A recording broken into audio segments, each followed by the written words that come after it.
And we're back. All right, so now we're wearing the same clothes. Now you're going to see a video of episode 25.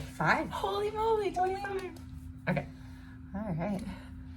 25 and I'm feeling alive. Good morning. Good morning. Yay, it's episode 25. Wow. I can't believe it. I'm Naomi. I'm Liz. And we're the Run Galloway girls. And we're so excited to be recording. We had a lot of technical difficulties. We recorded our 10 taper tips just now, and we are less than 1 week from race day. This episode will be published on Wednesday, so happy Wednesday, but it's a Tuesday. Yeah, we're kind of front-loading some recordings before we fly out. I can't believe it. And we had to make sure that we stuck to our taper plan. So we ran on Monday, we're recording Tuesday, we're running on Wednesday, we fly out Thursday. Because usually we would run Tuesday, record Wednesday, run Thursday. So just kind of like moving things around, getting ready. And Mountains to Beach, here we come. Can't believe it's already here. Yeah. How do you feel? I've still got some little aches and pains. I'm just trying to ignore them and I told you I'm gonna do the Des Linden method and pop 5 ibuprofens and just hope for the best and take a couple weeks off after this race. Hopefully it's not a stress fracture like hers was. Hopefully I don't have to walk off the course at 2 miles. No, you're not going to. No, we're gonna do just fine. We're gonna do awesome. Well, last week I was so excited because my watch was like, "You're gonna break 4 hours," and now my watch is like, okay, 4:05, thanks. I mean, so mine now is at 4:03. So hey, I'm still gonna be really thrilled if we have a 4:04, 4:05, whatever. That would be awesome. But I was pretty pumped when I saw that my watch was like 3:58. You can do it. I was like, oh, we can do it. I still think it's possible. I wonder what the aberration was from. Because it was... I think it was just peak. I think what happened was, when you look at our schedule, we did a 2-week taper already. Yeah, exactly. So we have a 3-week cycle, and we should have been 1 week later in our workouts. Yeah. And so that would have been race week, and so you were peaked. You were at perfect peak. I think it's all right. And we have an extra little week of taper just to it's gonna be great to actually rest and relax. And we needed it. Boy, do I need it. It's been really crazy. Working straight through, teaching lifeguarding. Thank goodness he is okay, but the owner of my company that I teach for, he has cancer and he was in the hospital and I couldn't get a hold of him. And I was terrified. I was like, oh my gosh, something's happened. He's intubated, but he's okay. He's still struggling with a lot of side effects, but thank goodness that was a mini mild panic from kind of Sunday morning all the way until yesterday morning. So thank goodness he is okay. But that also alleviates the stress because I just have 5 little things that I have to wrap up for him before I go. And then I'm taking kind of the middle of the day off to do some of that and to get stuff ready. We're going to make a whole bunch of cute shirts. We have a lot of, we've got a lot of Run Galloway girls merch to make before we can leave. We do. We're going to be making super cute merch for us to wear, and then we'll probably... we'll start dropping those designs. Yeah, we'll probably put those designs up either on our shop where you can do a direct-to-garment print, which is a little different from the way that we make it, and maybe we will do another pre-order. Yes, some custom. Semi-custom. I also, while we're away, would like to work on a hat design so that we can do a pre-order for a super cute hat. A BOCO gear hat. BOCO gear technical hats are so great. I'm obsessed with them. Yeah, they're so cute. Yeah, so that'll be fun. Yeah, I'm in the same boat. I'm actually finally settled with all my projects at work, and so I can finally take a breath and we can go and run this marathon. I know. I'm so excited, and I'm only 5% thinking about dropping to the half now. It was a couple of months. It was 90. A couple weeks ago, I was we're gonna do a half marathon. It's gonna be great. Yeah, I think no matter what we do, it'll be great. It's going to be so great. And we have super cute outfits to wear, which I'm really excited about, even though we haven't quite figured out which version of it we're wearing, but it's going to be... Game day decision. It's going to be so cute. It's going to be so fun. And I just can't wait to lay around Sherry's pool. I know. And hopefully... Actually, we should ask listeners out there, definitely reach back out to us. Would you guys like us to interview other regular normal runners about their running, or are you guys just satisfied hearing us talk about our running and giving tips along the way? So that's definitely a question for you as you're listening. Yeah, we're also going to have some special guest stars coming up. We are going to have some special guests that we're going to be interviewing. We'll keep those in a can, but I think that they'll bring a lot of value to what we are bringing here. So that'll be so fun and exciting. Yeah. But I just know that sometimes it's tough to hear from people who are like super fast in the field or super like we need to make sure that we're maybe including some everyday runners. Absolutely. Maybe. Connecting to like every level of the sport. Because that's what it's about. Absolutely. So while we were walking Penny earlier, we were talking about varying your intervals. And I think that that's kind of a good discussion that we could have here.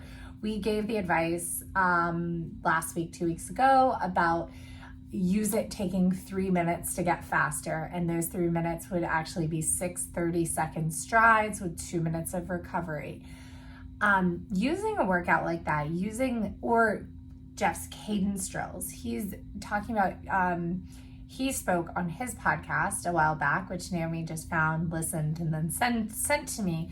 He talked about focusing on his cadence was a way to keep him strong at the end of races.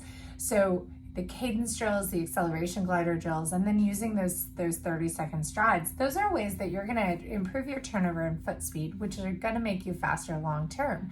But you can't run everything faster. Yeah. And you don't want to deplete the tanks too much. So when we're talking about our long, slow runs, our longest run in our 2 or 3 week cycle, so it might be for you every other week, it might be every 3 weeks.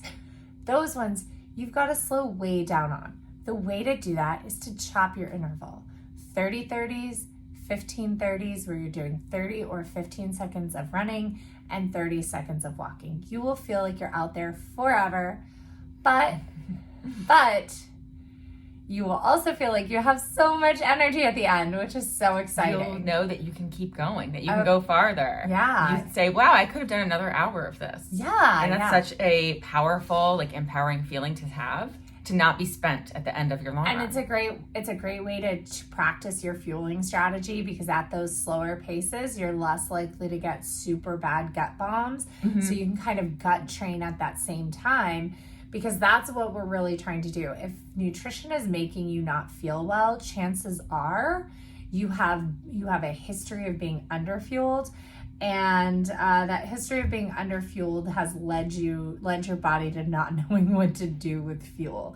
So you can train your body to kind of use fuel on runs. Yeah. So that's your long run.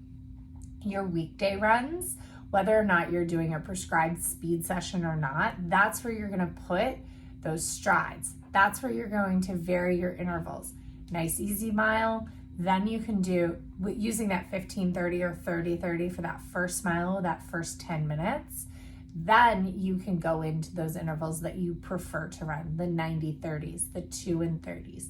I never prefer to run those intervals. It's always like, wow, this feels like a really long time to run. Yeah. When you I like to run shorter. Even a minute. I like to run shorter personally, but there have been times that we've used faster running. So that's where you do that's where you put those 1 weekday run. 1 weekday run can also be very easy, or you can throw in shorter runs up hills and down hills. Hill training is great for your fitness and, really great for who you are and what you're doing. Yeah, and hill training works like pretty much the same muscles as if you went and did hard speed workouts at the track, but it's a little more like there's a little bit more forgiving nature of the hills. Yeah. But it pretty much works the same muscle groups. Yeah, so you can get all the strength and speed benefits running up a hill without the impact on your body. So that's kind of how you're going to kind of divide things up. Obviously, the entire run should not be that gray zone running. We talked a lot about those zones. That entire run, you should have some variation within the run. An easy warm up, a little bit of dinner, and then dessert. A nice cool down. So make sure that you aren't just jumping out the door and going balls to the wall, like out. Of course, there's a time and a place. You only have 20 minutes. that might be fine. Then, so that's your 3 runs a week. Then you should be adding in 3 at least on different days, 30-minute walks or 30-minute bikes, some kind of easy cross training. When we talk about a day off, like a recovery day or an off day, that doesn't necessarily mean we're sitting around and doing absolutely nothing. Yeah. A lot of times that means a 30-minute walk happens that day, or a little bit of playing with the kids. Sometimes it does mean nothing. When I'm like super stressed, sometimes or super tired. Yep. Sometimes just take a real rest. Sometimes it means, and that's almost like a recovery day versus a rest day. Like a rest day, I think on a rest day, I can still go for a leisurely, like a family bike ride, which is like with my nieces who are tiny. And we can go ride around at their pace. That still is a rest day. A family walk around the lake for me, that's 3 miles. That is still a rest day. When I need those like days off, that's a recovery day. I do try to keep my steps like no more than 10 to 12,000 on day before and day after long runs, just because I'm trying to recover from the and 10,000 is still 10,000 is pretty good. So like that's not nothing. It's nothing to scoff at. But yeah, I do like to have sometimes those like we've done where we had a complete rest day the day before and the day after the long run to really rest the legs and then let them recover the next day and let them really build back because you broke them down. Absolutely. Tiny tears everywhere. So play with your intervals, use a lot of different intervals because it's fun too. Like if you have been running 90-30s or 2 and 30s or 5 and 30s, I don't even know. Like or it feels like so long. 2 and 1 or like some people are still doing the older. If you've been doing those for all of your runs, give these shorter intervals a try. You actually might find that because they're so short, your running speed naturally is faster. But we are definitely capable of some 13-minute miles.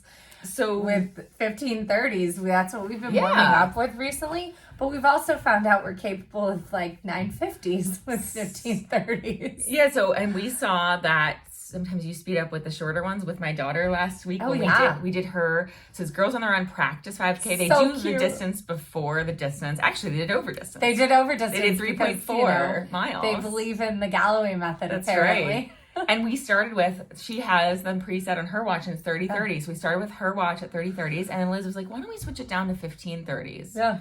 And she legit got faster, negative split each. Liz was lapping us each time we went around and she got faster. My daughter and of course us following her got faster with each negative split and it was great. She crushed it. I really think she should be doing 15-15s. I'm pretty like set on shorter with kids. Like, all right, if you ever watch kids play, they sprint and then they kind of rest. And then they sprint and then they rest. And 30 seconds is a long time to sprint. Right. Like it that's is a long time. So use short intervals with kids. Let them use that natural leg speed. I remember a friend of mine who's a runner tell me that foot speed is what you have to develop in your youth. And so you've got to develop that. And that's why you don't want kids running distance because they won't develop that foot speed because there will come a point where you're like too old to develop more foot speed. So that is, that's definitely like, so if your kids are interested in running, I like to remember that if they're under the age of 10, a 5K is a marathon. If they are over the age of 10, a 5K is a half marathon, a 10K is a full marathon. Yeah. And the half marathon is really something that should not even be brought into because hopefully if they enjoy running, hopefully they run in high school. Half marathons are for college students, college runners, and hopefully they have a high school coach that gets them through. Half marathon is for when they're done on their college teams or on their high school teams. That like half marathons and full marathons are either for recreational runners who are adults or they should be done under the direction of a coach. Because there's time to get to these distances. Like you don't see 20-year-olds going out and making a debut marathon and winning. You see 20-year-olds on the track And Yeah. then 20 or 25-year-olds are kind of coming over to the road. Shalane Flanagan debuted her marathon at New York at age 25, and she was not 25 when she won it. She was 30 something when she won it. Yeah. Is that right? I think so. When did she win New York? It was recently. It was. I remember it was like 2011 that she debuted her marathon at New York. Right. So, which is a long time ago. Yeah. We'll have to look up how old Shalane is. Yeah. So, but yeah, it really is, the distance, the yeah, longer so she distance. won in 2017. Okay. And I think she's our age, so that's, 35. Yeah. Something like that. So, I would just say that definitely keep your kids from running these longer distances. They're not for them. I know that a lot of races have lowered their age limits, but I mean, the Army 10 miler, good for them, is still 15 for the age cutoff. But even that, a 10 mile race, that's a lot for a kid. Yeah. And I think a 15-year-old is a kid. Yeah, it is a lot. And so, yeah. Oh, and I was just looking up because I'm reading Dez's book right now. So Dez was 33 when she won Boston. And yeah, Shalane she's born 1981. So yeah, she was 35, 36 when she won New York. So yeah, it really goes to show that, you have your whole life. Don't push these kids to run too far too early. So she must have been older. She must have been 29 in 2011 then. Is that right? She's 1981. 81? So she's in 2011 she would have been 30. Yeah. Depending on what I don't so know. yeah, I mean that's and Des is 83. She and I are like a month apart. Yeah, so I remember watching her debut marathon, and she wore tall white socks, and I was like, "Oh, I'm gonna wear tall white socks." I love them so much. Yeah. So, and her parents, her dad, is like a famous marathoner. So if anyone would have maybe had the drive to try a marathon young, it would have been her. But I mean, foot speed is just important to develop. And that said, like, kids should be working on developing that. That said, adults can develop foot speed. I keep like pulling my pants because I'm like, I have like a little nobody like can see it, but gap. And I'm like, it's like a little roll, and I can see it in the video. Well, kids should be generalizing and not specializing. Actually, that's something that Dez's parents, they made her and her sister go into every different sport. They were like, no, you have to keep playing different sports. And so I love that. That was huge. And that was like a big part of their family life, was just like doing sports but not necessarily, not being good at any one sport. That's fantastic. So, and then Des kind of came to long distance running in a very roundabout way because it wasn't her. But yeah, so back to how do you develop foot speed and the different intervals that we should be thinking about. Yeah. So play around, have fun, get yourself a Gym Boss or a Timex watch where you can change your intervals so you're not relying on your Garmin, and have some fun with it. Remember the importance of low aerobic base. So there's no such thing as too slow, no matter what your speed goals are, as long as you are specific and you're getting those faster runs that you need for your training. Yeah. So. Or Jeff's app. So Jeff's app, you can definitely change up the settings and pick, any ratio you want. And like they're in 5-second increments. You can do 10, 15, 20. I love 20, 30s. I love like a little 20-second walk or a 20-second run. Oh yeah. So, I've used 80-20 for 5Ks. I really like that ratio. Yeah. 20 to 25 seconds for walking is really nice. Sometimes if you like, there's just all different ways you can do it. Yeah. I mean, an 80-20 is like a 4-to-1 ratio. It's the same as a 2 and 30. Yeah. It's the same as a 4 and 1. It's the same as, 1 and 15. But I like an 80-20 every once in a while. Just feels the right amount to walk. So, so play around with it and, and then let us know. Because I see a lot of people asking, like, well, I've been doing all my training with 90-30s. Like, what, and my first race is coming up. What should I do for race day? And I think that key is to not do all of your training with one interval. And I think that is the key. However, if you have been doing all of your training with one interval and you've got your race coming up, what should you do? There's one way to run a race where you will really, really love it, and that is start slow. So whatever race distance it is, you need to take the first half easier than the second half. So if your first race is a 5K, that first mile, you should take it really easy, and then you can start to speed up. If your first race is going to be a 10K, you're going to take at least 2 miles easy, then you're going to speed up. If you are jumping into a half marathon, you have 6.5 miles to just really chill out. So you're going to take those first 3 really, really easy. Then you're going to build those next 3. Then you're going to build again. And you've got 4 build cycles in there. So I was going to say, I love to relax. chunk it up into into those. So for the 10K, 2 miles of, really easy 2 miles where you start to really get into that pace, and then 2 miles where you push. Yeah. For the half, the 3 mile blocks are great. And then for a full, like we talked about 5 mile blocks for full. You could do 4, 5, 6. Absolutely. And all of my fastest marathons, my first 3 miles are my slowest miles of the entire race.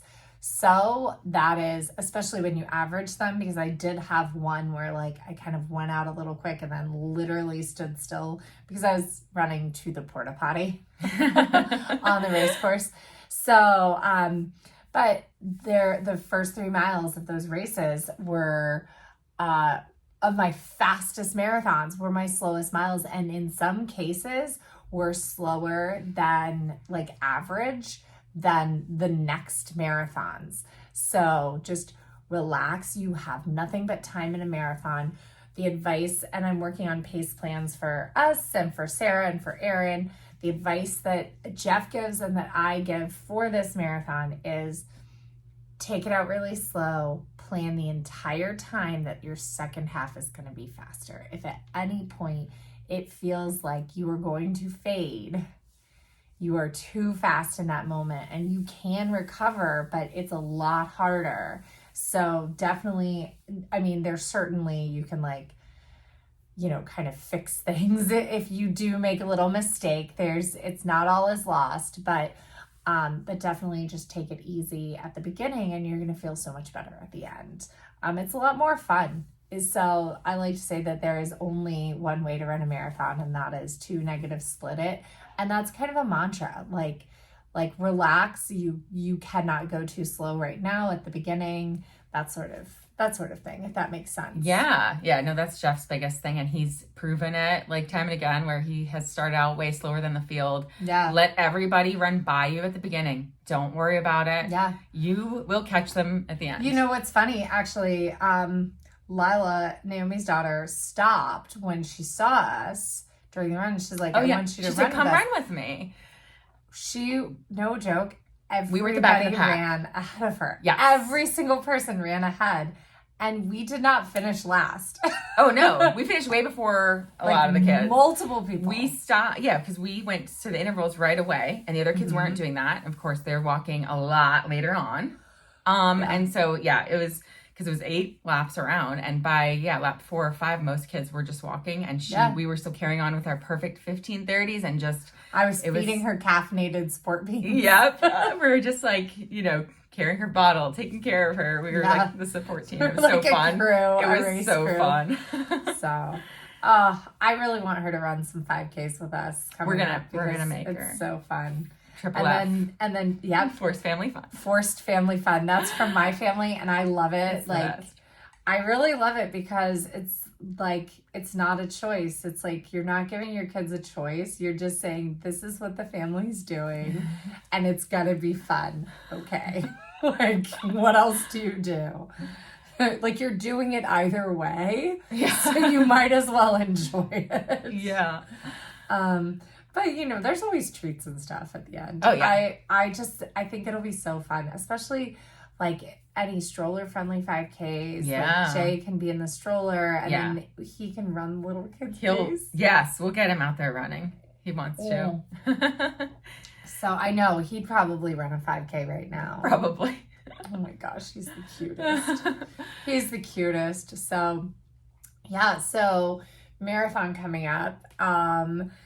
And then we have a 5K cycle, which I'm so excited about. Yay! More just the distance, not racing a 5K, just only running.